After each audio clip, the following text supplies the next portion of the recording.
My name is Serge Gasore. I'm the founder of Rwanda Children, which is where we are seated right now. Rwanda Children exists to provide food, a shelter, clothes, education for at-risk children in the name of Jesus. The hope is that every child is given opportunity like any other child. Whether they are poor or rich or from this family or this family, they all deserve good care, good protection, and education. Rwanda Children's aim is to continue to grow in that aspect by rescuing these children who don't have people who cares for them and offer them opportunity to learn.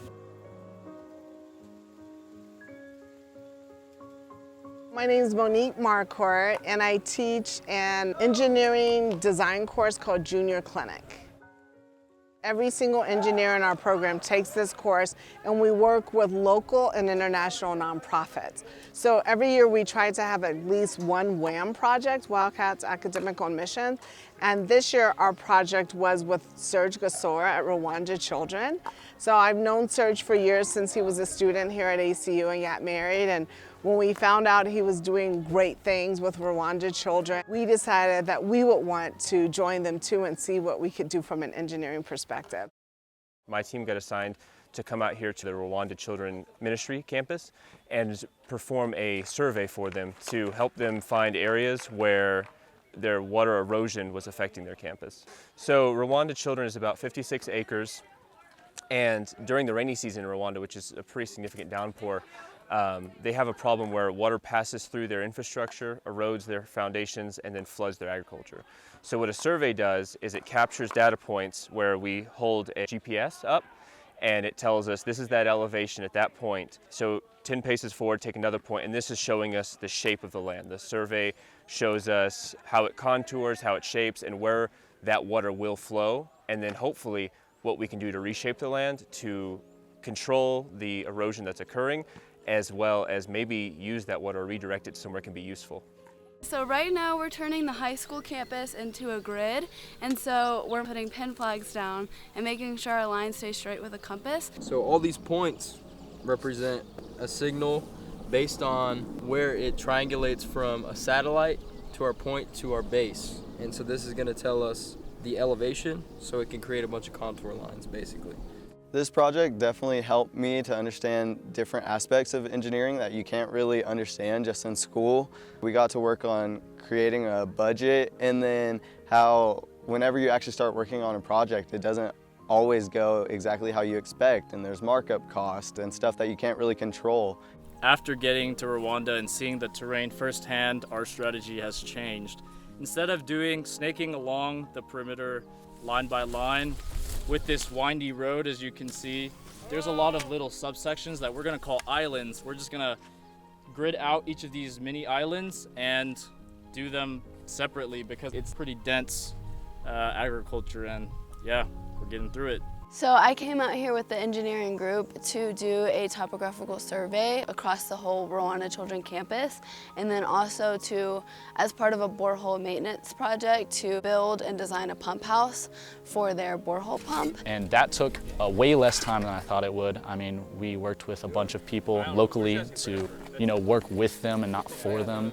I feel like it's good to build community and work with the people who need the jobs and need to be paid to provide for their families.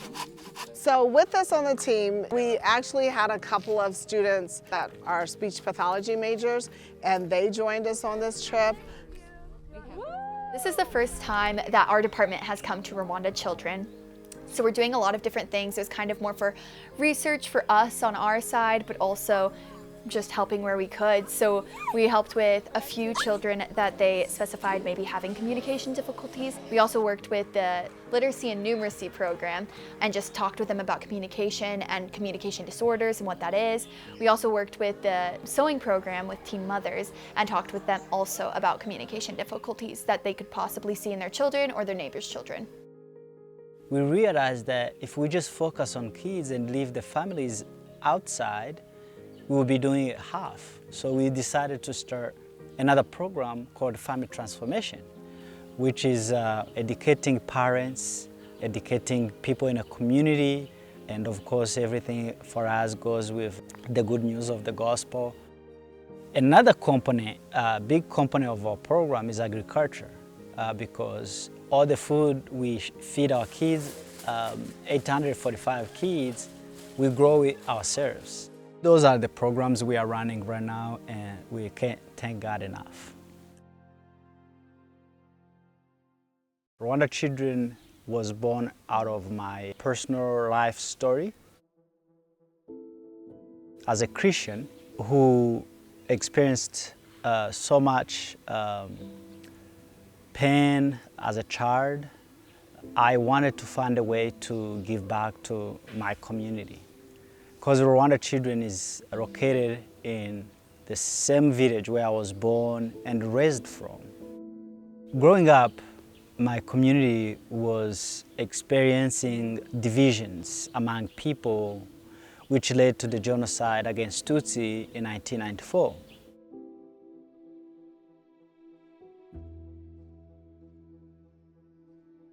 All that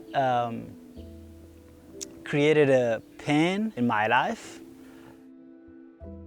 The day we visited the Genocide Memorial was a very hard day for many of us. Some of us had just read the book on our flight to Rwanda, and so it was very fresh on our minds.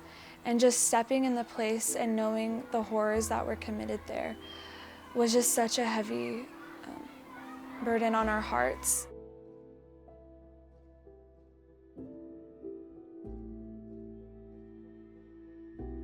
And we walked in and there were some very heavy sights. It was very hard seeing the belongings of all of the individuals and them pointing out specifically the places that Serge was at when the bombing happened.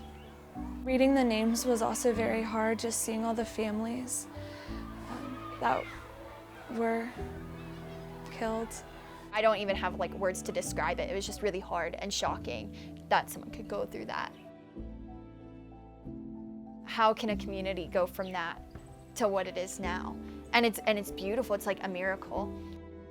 So the Genocide Memorial really touched my heart because there was so many people that died in that church. And as I walked through there, all I could think was those many lives that were lost. And my heart tells me that they were praying as they passed. And my heart goes out to all the people that lost their families, the babies that were lost. And my heart just goes out to them, to all the people. Even though they've gone through the genocide, these people are so loving and caring, and I just will always love them.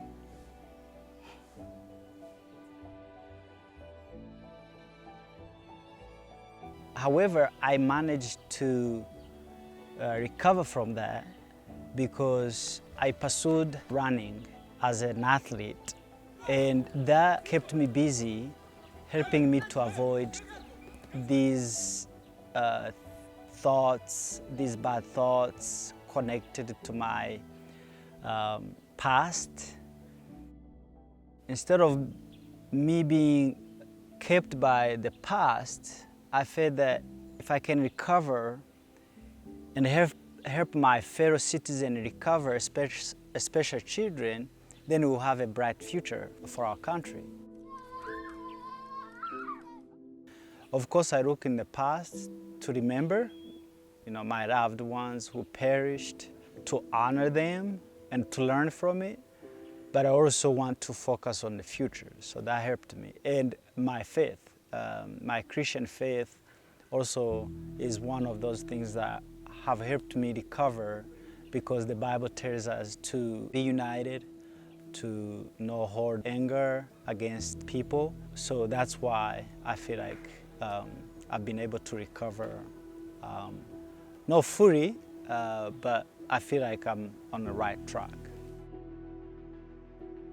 It's just amazing to see the reconciliation that's happened in just 30 years. It's so beautiful. And just Serge and how he passes by there so many times. I can't even imagine how many times he has passed by the site of one of the hardest days of his life. And he chose to build a school and with this beautiful mission just down the road. And I think it is just such a beautiful picture of the reconciliation that has happened and the healing and the unity. There is this urge to help my community restore. So I did it through Rwanda Children. And it's here to solve those problems I grew up seeing. It's a way of giving back to God. So a few days ago, Serge was talking to some of us, and he told us that the soccer field that is really close to the house that we're staying at was the site where, after the day from 9 to 5 where the killers were hunting the others, they would go and they would celebrate the victory of the day. And he has used that site and completely transformed it. And that's where we held a lot of our conversation corners, which was a time where each one of us Americans was partnered with a group of the high school students, and we kind of just shared about the Lord and things we've been learning and playing games and even just the soccer and the sports and seeing the community that has come from it. He has totally restored a place that was used to celebrate so much hurt, and now it's used to celebrate the kingdom, and it is beautiful. I think that this school is amazing. They help so many children, and not only the children, but the community. You can surely feel God's presence here. And I am truly blessed to have been here, to get to know the people in this community.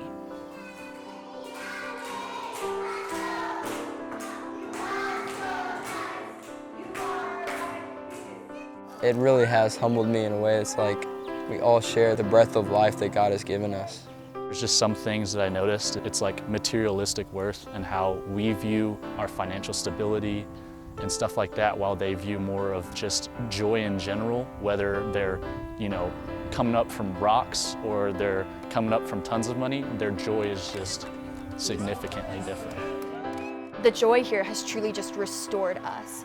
It's that kind of joy. It is just so special and so unique, and it's nothing other than God. What we're doing here is kind of a real testament to being the hands and feet of Jesus, but I think the biggest thing has just been seeing their faith is so inspiring, and something I think we've all experienced is the way that we're here to serve them, but they're serving us. Getting to meet these people and getting to experience their culture has been very rewarding and has I don't know, I think it'll be something that changes me forever. It's something that'll stick with me. I want to take this opportunity and say thanks to SCU, Rwanda Christian University, for all they have done for me. Our community in Harama is still getting support from different programs from SCU. The alumni of SCU have been very, very supportive of our programs here, and we can't say thanks enough to SCU. May God bless you.